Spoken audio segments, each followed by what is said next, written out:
நண்பர்களே, நேத்து மேட்ச் பாத்தீங்களா? மும்பை இந்தியன்ஸ் நம்ம பங்காளிங்க தோத்து போயிட்டாங்க. மும்பை இந்தியன்ஸ் இப்ப வரைக்கும் 2 மேட்ச்ல தோத்துருக்காங்க. மும்பை இந்தியன்ஸ் தோத்துக்கிட்டே இருக்கானுங்கன்னா, அதுக்கெல்லாம் ஒரே ஒரு ஆள் தாங்க காரணம். என்ன கேட்டா நான் ரோஹித் சர்மாவை தான் சொல்லுவேன். போன மேட்ச்ல இந்த மும்பை இந்தியன்ஸும் சிஎஸ்கேவும் விளையாண்டுருந்தாங்களா? அதுல ரோஹித் சர்மாவோட ரன்னு முட்டை. சரி, இந்த மேட்ச்லயாவது ரோஹித் சர்மா தரமான கம்பேக் கொடுப்பாரு அப்படின்னு எதிர்பார்த்தா, இதுல ரோஹித் சர்மாவோட ரன்னு 8. சரி, ரோஹித் சர்மாக்கு தான்பா 36, 37 வயசு ஆயிருச்சு. டேய் ரியான் ரிக்கல்டன், உன்னை பல கோடிக்கு போட்டு இந்த மும்பை இந்தியன்ஸ் வாங்கியிருக்காங்கடா, நீயாவது நல்லா விளையாடுறா அப்படின்னு ரியான் ரிக்கல்டன் எதிர்பார்த்தா, ரியான் ரிக்கல்டன் 6 ரன் அடிச்சு அவுட் ஆயிட்டு போயிட்டான். ஃபர்ஸ்ட் ஓவர் ஃபர்ஸ்ட் பால் நம்ம சிராஜ் தாங்க போடுறாரு. சிராஜ் போட்ட 2வது பால் ரோஹித் சர்மா தூக்கி 4 அடிச்சிட்டாரு. சிராஜ் 3வது பால் ஒடியாந்து போடுறாரு. அத ரோஹித் சர்மா மறுபடியும் ஒரு 4 அடிச்சிட்டாரு. சரிப்பா, இன்னைக்கு ரோஹித் சர்மா சரியான ஃபார்ம்ல இருக்காரு, இன்னைக்கு கண்டிப்பா 100 ரன்னாவது அடிச்சிருவாரு அப்படின்னு மும்பை இந்தியன்ஸ் ரசிகர்கள், அதுவும் இந்த ரோஹித் சர்மாவோட ரசிகர்கள் பயங்கரமா கத்திட்டு இருந்தானுங்க. அதுக்கப்புறம் சிராஜ் ஒடியாந்து பால போடுறாரு. Rohit Sharma clean bolt. போன சாம்பியன்ஸ் டிராபி 50 ஓவர்ல நம்ம இந்தியா வேர்ல்டு கப் அடிச்சிருந்தோமா, அந்த டீம் ஸ்குவாட்ல பாருங்க, சிராஜ் இருந்திருக்க மாட்டாரு. சிராஜ் இந்திய டீம்ல விளையாட விடாம பண்ணது சாம்பியன்ஸ் டிராபில ரோஹித் சர்மா தான். ரோஹித் சர்மா ஊரை கூப்பிட்டு ஒரு பிரஸ் மீட் போடுறாரு. அதுல ஓப்பனா ஒண்ணு சொல்றாரு, சிராஜ் போடுற பவுலிங் சுத்தமா நல்லா இல்ல, அவர் பவுலிங் போடுறதே சரியில்லை, அதனால சிராஜ நாங்க இந்திய டீம் ஸ்குவாட்ல எடுக்கல அப்படின்னு சிராஜ போன சாம்பியன்ஸ் டிராபில விளையாட விடாம பண்ணதே ரோஹித் சர்மா தான். ஏன் ரோஹித் சர்மா, நீ என்ன சாம்பியன்ஸ் டிராபி விளையாட விடாம பண்ணில, இப்ப பாத்தியா உன்னோட விக்கெட்டை நான் எடுத்துட்டேன் அப்படின்னு ரோஹித் சர்மாவோட விக்கெட்டை எடுத்ததுக்கு அப்புறம் சிராஜ் பயங்கரமா அதை செலிப்ரேட் பண்ணிருக்காருங்க. பாக்குறதே தரமான சம்பவமா இருந்துச்சு. அதுக்கப்புறம் பாத்தீங்கன்னா திலக் வர்மா ஒரு 40 ரன் அடிச்சிருந்தாருங்க. நம்ம சூரியகுமார் யாதவ் ஒரு 48 ரன் அடிச்சிருந்தாருங்க. என்ன கேட்டா மும்பை இந்தியன்ஸ் ஓரளவுக்கு டீசென்டான ஸ்கோரை அடிச்சு மும்பை இந்தியன்ஸ் நாகரிகமா இருக்காங்கன்னா, என்ன கேட்டா திலக் வர்மா, சூரியகுமார் யாதவ் மட்டும்தான் சொல்லுவேன். அவங்க 2 பேருக்கும் ஒரு ஹெட்ஸ் ஆஃப்ங்க. அதுக்கப்புறம் நம்ம ஹர்திக் பாண்டியா ஒரு 11 ரன் அடிச்சுட்டு அவர் அவுட் ஆயிட்டு போயிட்டாருங்க. சரி, இந்த அளவுக்கு மும்பை இந்தியன்ஸ்ல பேட்டிங் சொதப்பலா இருக்குது அப்படின்னு எதிர்பார்த்தா, மும்பை இந்தியன்ஸோட பவுலிங் எப்படி தெரியுமா இருக்கு? வேற லெவல்ல இருக்கு. உண்மையாலுமே சொல்றேன், வேற லெவல்ல இருக்கு. ஹர்திக் பாண்டியா 2 விக்கெட் எடுத்தாரு நேத்து மேட்ச்ல. ஹர்திக் பாண்டியா பவுலிங் சூப்பரா போட்டிருந்தாரு. அதுக்கப்புறம் நம்ம தீபக் சகர் அவர் ஒரு விக்கெட் எடுத்திருந்தாருங்க. அதுக்கப்புறம் நம்ம ட்ரெண்ட் போல்ட் அவர் ஒரு விக்கெட் எடுத்திருந்தாருங்க.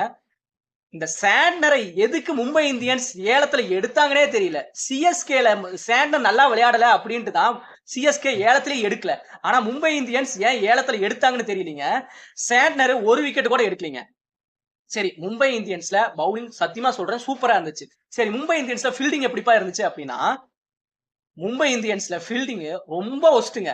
நிறைய கேட்ச விட்டானுங்க, நிறைய ஃபீல்டிங்கை மிஸ் பண்ணானுங்க. அதனால மட்டும்தான், சரி அதுவும் ஒரு ரீசன் தான் மும்பை இந்தியன்ஸ் தோத்ததுக்கு ஒரு காரணம். சரி, குஜராத் டைட்டன்ஸ்க்கு வாங்கல. குஜராத் டைட்டன்ஸ்ல ஓப்பனிங் வேற லெவல்ல இருக்குதுங்க. குஜராத் டைட்டன்ஸ்ல நம்ம ஓப்பனிங் வந்து சுப்மன் கில்லும் நம்ம சாய் சுதர்ஷனும் தாங்க. சுப்மன் கில்லு வேற லெவல் ஃபார்ம்ல இருக்கா. சாய் சுதர்ஷனும் சரியான ஃபார்முங்க. நம்ம சுப்மன் கில் வந்து பாத்தீங்கன்னா ஒரு 40 ரன் அடிச்சிருந்தாருங்க. நம்ம சாய் சுதர்ஷன் அவர் ஒரு 63 ரன் அடிச்சிருந்தாருங்க. இந்த பவர் பிளேக்குள்ளேயே குஜராத் டைட்டன்ஸ் ஒரு தரமான ஸ்கோரை ரன் பண்ணிட்டானுங்க. அதுக்கப்புறம் ஜோஸ் பட்லர் அவர் ஒரு 40 ரன் அடிச்சிருந்தாருங்க. அதுக்கப்புறம் இந்த ரூதர் போர்டு டிவட்டியெல்லாம் வந்து ஓரளவுக்கு ஒரு 196 ரன் அடிச்சிட்டாங்க. அதுக்கப்புறம் நம்ம குஜராத் டைட்டன்ஸ்ல பவுலிங் சூப்பரா இருந்துச்சு. இவரு சிராஜ் இருக்காருல்ல, அவர் 2 விக்கெட் எடுத்திருந்தாரு. நான் சொன்னனே, இந்த ரோஹித் சர்மா விக்கெட்டையும் இந்த ரியான் ரிக்கல்டன் விக்கெட்டையும் எடுத்திருந்தாருங்க. அதுக்கப்புறம் இந்த பிரசித் கிருஷ்ணா ஒரு பையன் இருக்கான்ல, ஒல்லியா இருப்பானே, அந்த பையன் 2 விக்கெட் எடுத்திருந்தாருங்க. சூப்பரா பவுலிங் போட்டிருந்தாரு. அதுக்கப்புறம் ரபாடா ஒரு விக்கெட் எடுத்திருந்தாரு. நல்ல பவுலிங்லாம் சூப்பரா இருந்துச்சுங்க. சாய் கிஷோர் நம்ம தமிழ் பையன் அவர் ஒரு விக்கெட் எடுத்திருந்தாருங்க. இந்த மாதிரி மும்பை இந்தியன்ஸை நேத்து குஜராத் டைட்டன்ஸ் வச்சு தரமான சம்பவம் பண்ணிட்டாங்க. மும்பை இந்தியன்ஸ் தோத்து போச்சுங்க. சரி, மும்பை இந்தியன்ஸ் தோத்து போயிட்டாங்களா? அதுக்கப்புறம் நம்ம ஹர்திக் பாண்டியா மைக்ல ஒண்ணு சொல்றாரு, மும்பை இந்தியன்ஸ் நாங்க தோத்து போயிட்டோம், ஜெயிக்கலான்னு பல ஆசைகளோட வந்தோம், ஆனா நாங்க தோத்து போயிட்டோம். மும்பை இந்தியன்ஸ் நாங்க தோத்ததுக்கு மெயினான காரணம் எங்க டீம்ல ஓப்பனிங் சரியில்லை. குஜராத் டைட்டன்ஸ் எங்க டீமை ஜெயிச்சிருக்கானுங்கன்னா அதுக்கு காரணம் குஜராத் டைட்டன்ஸ்ல இந்த ஓப்பனிங் பேட்ஸ்மேன் சூப்பரா விளையாண்டானுங்க. அதனால மட்டும்தான் குஜராத் டைட்டன்ஸ் ஜெயிச்சானுங்க அப்படின்னு மும்பை இந்தியன்ஸை விட்டு கொடுத்து பேசினாருங்க மும்பை இந்தியன்ஸோட கேப்டன் ஹர்திக் பாண்டியா.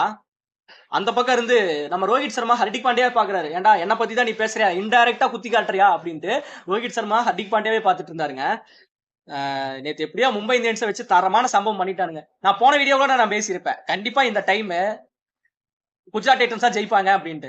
ஏன்னா நம்ம மும்பை இந்தியன்ஸ்ல தான் பும்ரா இல்லையே, இந்த டெத் ஓவர்லாம் ஸ்பெஷலிஸ்ட் நம்ம பும்ரா தான்.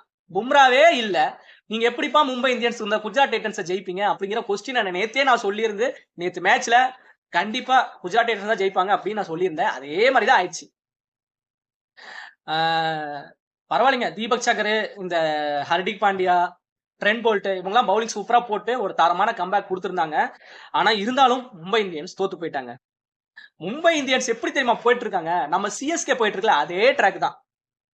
நம்ம சிஎஸ்கே எதுக்கு மறுபடியும் தோத்துட்டு இருக்கோம், நம்ம சிஎஸ்கேல ஓப்பனிங் சுத்தமா சரியில்லை. இந்த ராகுல் திரிபாத்தியும் இந்த ருத்ராஜ் கெய்க்வாட்டையும் எப்ப நீங்க ஓப்பனிங் பேட்ஸ்மேனை இறக்கி விட்டீங்களோ அப்பவே நம்ம சிஎஸ்கே பாதாள குழியில போயிட்டு இருக்கு. நான் சிஎஸ்கே மேனேஜ்மெண்ட் ஒரு ரெக்வெஸ்டா ஒண்ணு கேட்கிறேன், தயவு செஞ்சு சொல்றேன். சிஎஸ்கே மேனேஜ்மெண்ட் நம்ம டெவான் கான்வேவை கூட்டிட்டு வாங்க. டெவான் கான்வேவும் இந்த ருத்ராஜ் கெய்க்வாட்டும் ஓப்பனிங் இறங்கி விளையாண்டாதான் பவர் பிளேக்குள்ள ஒரு 70 ரன் 80 ரன்னாவது அடிக்க முடியும். அதுக்கப்புறம் நம்ம ரச்சின் ரவீந்திரா செம்ம ஃபார்ம்ல இருக்காரு. உண்மையாலுமே சொல்றேன், ரச்சின் ரவீந்திரா செம்ம ஃபார்ம்ல இருக்காருங்க. போன மேட்ச் நம்ம மும்பை இந்தியன்ஸ் சிஎஸ்கே விளையாண்டுருந்தோமா, அந்த மேட்ச்ல ரச்சின் ரவீந்திராவோட ரன் 51 ரன்.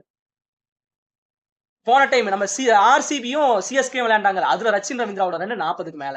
இந்த மாதிரி ரச்சின் ரவீந்திரா செம்ம ஃபார்ம்ல இருக்காங்க.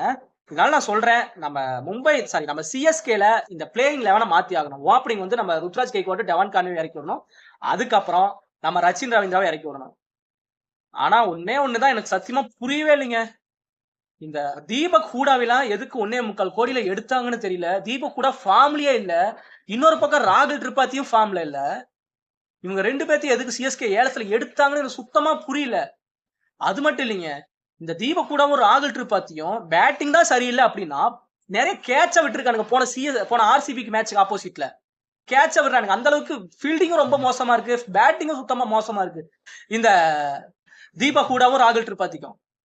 அதனால இந்த தீபக் ஹூடாவையும் ராகுல் திரிபாத்தியும் எடுத்துட்டு நம்ம ஜேமி ஓவர்டனையும், அதுக்கப்புறம் நம்ம இந்த பையன் விஜய் சங்கர், நம்ம தமிழ் பையன், அவனுக்கு ஒரு சான்ஸ் கொடுங்க. நம்ம தமிழ்நாட்டுல நம்ம சென்னைக்காக விளையாடுறாங்க, நம்ம விஜய் சங்கருக்கு ஒரு சான்ஸ் கொடுங்களேன். ஏன்னா போன டைம்ல இந்த குஜராத் டைட்டன்ஸ்க்காக விளையாண்டு நம்ம விஜய் சங்கர் நிறைய மேட்சுகள்ல இந்த குஜராத் டைட்டன்ஸ் ஜெயிக்க வச்சிருக்காரு. அதனால விஜய் சங்கருக்கு ஒரு சான்ஸ் கொடுங்க, சரிங்களா? இந்த சாம் கரனை தயவு செஞ்சு நான் சொல்றேன், சிஎஸ்கே ஏலத்துல இருந்து எடுத்துட்டீங்க. சாம் கரனை நிறைய மேட்ச் வாய்ப்பும் கொடுத்து பார்த்துட்டீங்க. ஆனா பவுலிங் வந்து சுத்த ஒஸ்ட். போன சிஎஸ்கே ஆர்சிபி விளையாண்டாங்களா, அதுல கடைசி ஓவர் நம்ம சாம் கரன் போடுறான். அதுல டிம் டேவிட் தாங்க பேட்டிங், 3 பால்ல 3 6 அடிச்சிட்டாரு. அதனாலேயே போன டைம் ஆர்சிபி 196 ரன் அடிச்சிருந்தாங்க.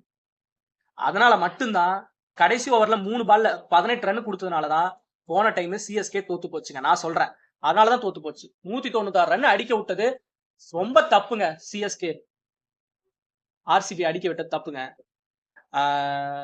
ஃபீல்டிங் ரொம்ப ஒஸ்டா இருந்துச்சு, பேட்டிங் சுத்தமா ஒஸ்ட்.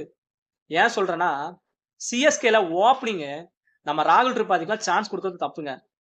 ஆனா இப்படி இந்த மாதிரி சின்ன பசங்க தான் பண்ணிட்டு இருக்கானுங்கன்னா, நம்ம தோனி 20 பாலுக்கு 70 ரன் இருக்கிற சமயத்துல தோனி தான் வந்து மேட்ச முடிச்சு கொடுத்துருக்கணும்.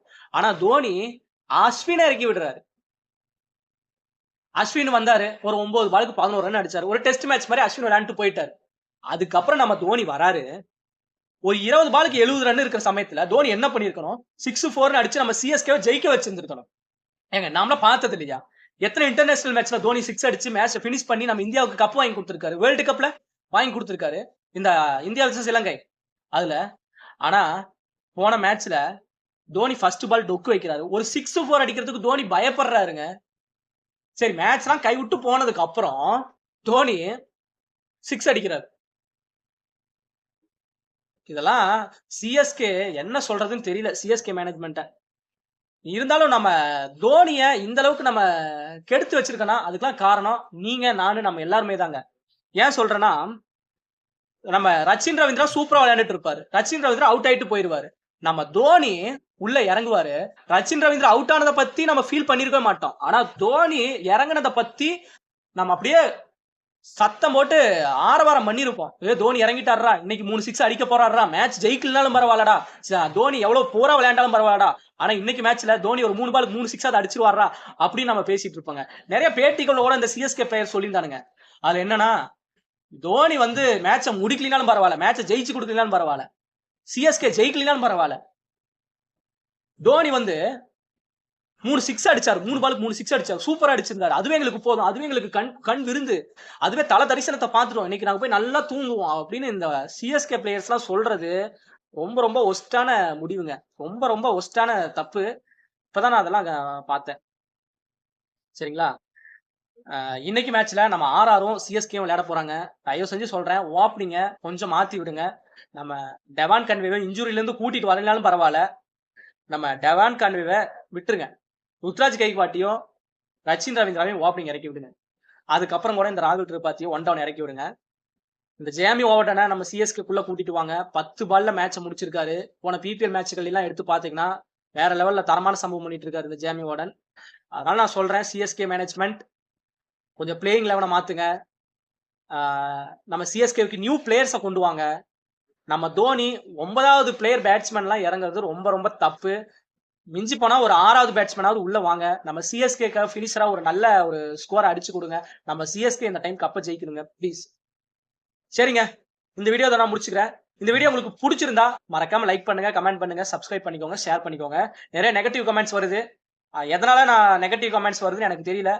நான் ஏதாவது பேசுறது தப்பா இருந்தாலுமே அதை கமெண்ட்ல போடுங்க. அதை திருத்திக்கிட்டு அடுத்த ஒரு வீடியோ நான் உங்களுக்காக பெட்டரா போடுறேன். சரிங்களா? பை.